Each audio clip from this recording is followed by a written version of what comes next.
చాలా కాలం తర్వాత మళ్ళీ అక్రమ అరెస్టులు అనేటువంటివి మళ్ళీ మళ్ళీ మొదలవుతున్నాయి. ఇది ప్రజాస్వామ్యం కోసం, ప్రజాస్వామ్యం బతకాలని, ప్రజాస్వామ్యబద్ధంగా మన హక్కుల్ని మనం కాపాడుకోవడానికి మన బతుకు మనకి ఇవ్వాలని, మన పైన ఎవరి పెత్తనము అక్కర్లేదని, ఇక్కడ దోపిడీ పీడన అనేటువంటిది ఉండకూడదని ఆకాంక్షించినటువంటి నేల తెలంగాణ నేల. అటువంటి తెలంగాణలో సుదీర్ఘకాలంగా సాగినటువంటి పోరాటంలో తెలంగాణ రాష్ట్రాన్ని తెచ్చుకున్న తర్వాత ఎవరి దోపిడీ అయితే ఉండకూడదు అనుకుంటున్నామో, ఎవరైనా బతకొచ్చు, ఎక్కడైనా బతుకుతాం, కాకపోతే ఎవరి పెత్తనం ఉండకూడదని కోరుకుంటున్నాం.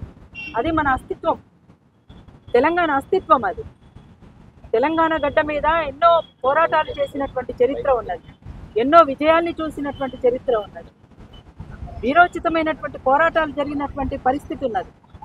కానీ ఇక్కడ అన్ని పోరాటాల యొక్క ఫలితంగా ఒక తెలంగాణ రాష్ట్రం ఆవిర్భవించినటువంటి తెలంగాణలో ఎవరైనా బతకొచ్చు, బ్రతకడానికి వచ్చినటువంటి వారు ఇక్కడి నుంచి పోయి వేరే చోట్ల మనం బతుకుతలేమా అంటే బతుకుతున్నాం, కానీ మనం పెత్తనం చేయడం లేదు. కానీ ఇక్కడ ఒక పెత్తనం కొనసాగుతుంది, ఇక్కడ ప్రజలను దోపిడీ చేస్తున్నటువంటి వాళ్ళు ఉన్నారు. అందుకని ఇక్కడ ఉన్నటువంటి వ్యాపారాలను దెబ్బతీస్తున్నటువంటి పరిస్థితి ఉంది కనుక అటువంటి పరిస్థితి లేకుండా చూసుకోమని కోరినటువంటి పరిస్థితిలో అది నేరమైపోయి ఇవాళ తమ్ముడు పృథ్వీరాజ్ని ఇంటికొచ్చి అర్ధరాత్రి పూట అరెస్ట్ చేయడం అంటే ఏ మేరకు సరైందో ఆలోచించుకోవాలి. ఇవాళ శ్యామ్ని అరెస్ట్ చేసిండ్రు, పృథ్వీని అరెస్ట్ చేసిండ్రు. ఓయూజేఏసీ ఇచ్చినటువంటి పిలుపుకి, ఇంతకుముందు కూడా నేను మాట్లాడింది, ఓయూజేఏసీకి ఇచ్చినటువంటి పిలుపుకి పృథ్వీరాజ్కి ఎలాంటి సంబంధం లేదు. కానీ ఇంటి మీదకి వచ్చి అరెస్ట్ చేసింది. ఇంతకుముందే నేను ఏసీపీ గారితో మాట్లాడినాను, అసలు ఇంకా ఇంత ఇబ్బంది ఎందుకు పెడుతున్నారంటే, అర్ధరాత్రి ఇంటి మీదకి వచ్చి అరెస్ట్ చేయాల్సిన అవసరం ఏమొచ్చింది అంటే, అసలు ఇంటి మీదకి మేము వచ్చి అరెస్టే చేయలేదు, నల్లకుంట పిఎస్ ముందు ధర్నా చేస్తుంటే అరెస్ట్ చేశామని చెప్పేసి మాట్లాడలేదు. మరి అరెస్ట్ చేసిన వాళ్ళు ఎవరు అంటే దేనికి సంకేతం ఈ అరెస్టులు అనేటువంటివి? ఎటువైపు పోతుంది?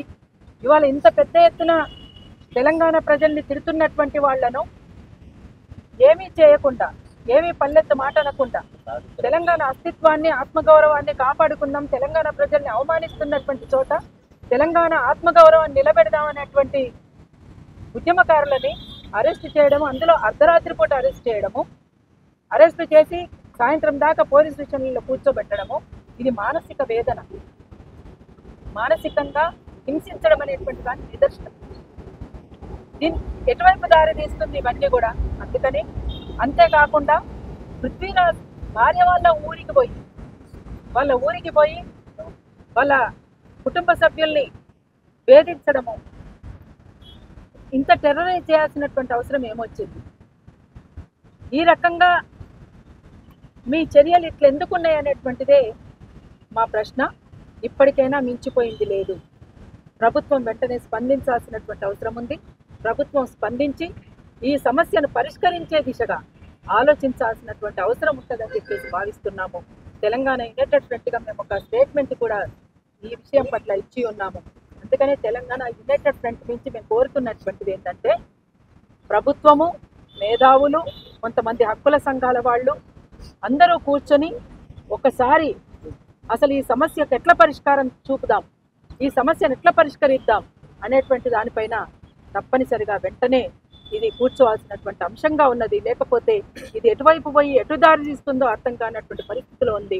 అందుకని ఇంకా దీన్ని ఇట్లా సాగదీయడం అనేటువంటిది సరైనది కాదు అని చెప్పేసి మా అభిప్రాయం తెలియదు. అంటే ఇప్పటికే ప్రభుత్వాలు సైతం కూడా ఓపెన్ స్టేట్మెంట్ ఇచ్చినాయి, మార్వాడీలంతా కూడా మనోళ్ళే, ఇక్కడ వాళ్ళు ఉండడానికి రైట్స్ ఉన్నాయని చెప్పేసి ఎవరైనా బతకొచ్చు. మేమే చెప్పినాం కదా, తెలంగాణ ఉద్యమంలో భాగంగా కూడా చెప్పినాం.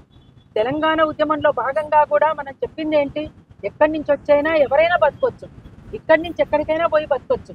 కానీ ఇక్కడి ప్రజల పైన పెత్తనం చెలాయిస్తుంది, ఇక్కడి ప్రజల యొక్క సంపదని దోపిడీ చేసే విధంగా ఉండకూడదు. ఇక్కడ వ్యాపారాలను దెబ్బతీయకూడదు అనేటువంటిది మాత్రం మనం చెప్పినాం. ఇలాంటి వాళ్ళు మాట్లాడుతూ ఉంటే కూడా వాళ్ళు అర్బన్ నక్సలైట్లు అని చెప్పేసి కూడా విమర్శిస్తూ ఉంటారు. సరే, వాస్తవాలు మాట్లాడతారు, అర్బన్ నక్సలైట్లు అంటారు, ఇంకేమైనా అంటారు. వాస్తవాలు కొంతమందికి మింగుడు పడవు. అంతేకాకుండా తెలంగాణ ప్రజల్ని తాగుబోతులు అనడం, తెలంగాణ ప్రజలు అసలు చేతగాని వాళ్ళు, వీళ్ళకి అసలు పని చేత కాదు, వీళ్ళకి తిని పండుడు తప్ప తిని తాగడం తప్ప ఏమీ చేత కాదు అనేటువంటి మాటలు అనడం కూడా ఇది ఏ మేరకు సరైందో ఒక్కసారి మార్వాడీలు కూడా ఆలోచించాలి. ఈ మాటల్ని మాత్రం వెంటనే వెనక్కి తీసుకోవాల్సినటువంటి అవసరం అయితే ఉంటుంది. తెలంగాణ సమాజానికి క్షమాపణ చెప్పాల్సినటువంటి అవసరం ఉంటుంది. ఈ విషయాల పట్ల కూడా వెంటనే స్పందించాలని తెలంగాణ సమాజాన్ని కోరుతా ఉన్నాం. కొంతమంది మాలమాదిగ నాయకులం అని చెప్పేసి ఇద్దరితో ఆపేయాలి, మన మధ్యలో చిచ్చులు పెట్టే ప్రయత్నాలు చేయొద్దు అని చెప్పేసి చెప్తా ఉన్నాం. ఎవరు ఈ రోజు ప్రెస్ మీట్ పెట్టారు కొంతమంది మాలమాదిగ నాయకులం అని చెప్పి చెప్తా ఉన్నాం. ఇది మాలమాదిగల వెళ్ళి కాదు కదా, వాళ్ళు చెప్తా ఉన్నారు. ఇక అది వాళ్ళు చెప్పిన దానికి మరి వాళ్ళని అడగాలి సమాధానం. అసలు మీరు ఎందుకు మాట్లాడుతున్నారు అని. దళితుల మీద దాడి చేస్తే కాంప్రమైజ్ అయినామన్నారా? ఎట్లా కాంప్రమైజ్ అయింది? అది వాళ్ళనే అడగాలి మరి కూర్చోబెట్టి. అసలు మీరు ఎక్కడ కాంప్రమైజ్ అయ్యారు, ఎట్లా కాంప్రమైజ్ అయ్యారు అనేది మీరు అడగాలి. అడిగితే అక్కడి నుంచి ఏం సమాధానం వస్తుందో చూద్దాం. తమ్ముడు వాడతాడు. వీరులారా వందనం విద్యార్థి అమరులారా వందనం పాదాలకు, వీరులారా వందనం విద్యార్థి అమరులారా వందనం పాదాలకు. కాలేజీలో మండే నిప్పు కనికలు మీరు, విద్యార్థి సంఘాల వీరాయోధులు మీరు, నెత్తూటి మడుగుల్లో ఎత్తిండ్రు పిడికిల్లు, వీరులారా వందనం విద్యార్థి అమరులారా వందనం పాదాలకు. చదువుకో కొడుకాని సాగనంపిన తండ్రి, చదువుల్లో సారాన్ని ఇప్పి చెప్పిన సారు, సావు వార్త వింటూ గుండె పగిలిన తల్లి, వీరులారా వందనం విద్యార్థి అమరులారా వందనం పాదాలకు. మా త్యాగధనులారా మరచిపోము మిమ్ము, మా త్యాగధనులారా మరచిపోము మిమ్ము, గుండెల్లో గుడి గడుతాం పోరు దండం పెడుతాం, వీరులారా వందనం విద్యార్థి అమరులారా వందనం పాదాలకు. పోరు దండాలు పెట్టుకుంటూ ఈ ప్రాంత ఆత్మగౌరవ పోరాటానికి మరోసారి నాంది పలుకుతున్నాం. ఈ అమరుల స్తూపం సాక్షిగా ఇక్కడ దోపిడీ చేస్తున్నటువంటి వర్గాల పట్ల నా తెలంగాణ ప్రజలను చైతన్యం చేసే దిశగా మేము నడుస్తామని చెప్పి ప్రమాణం చేస్తున్నాం. జోహార్ తెలంగాణ అమర వీరులకు, తెలంగాణ అమర వీరులకు.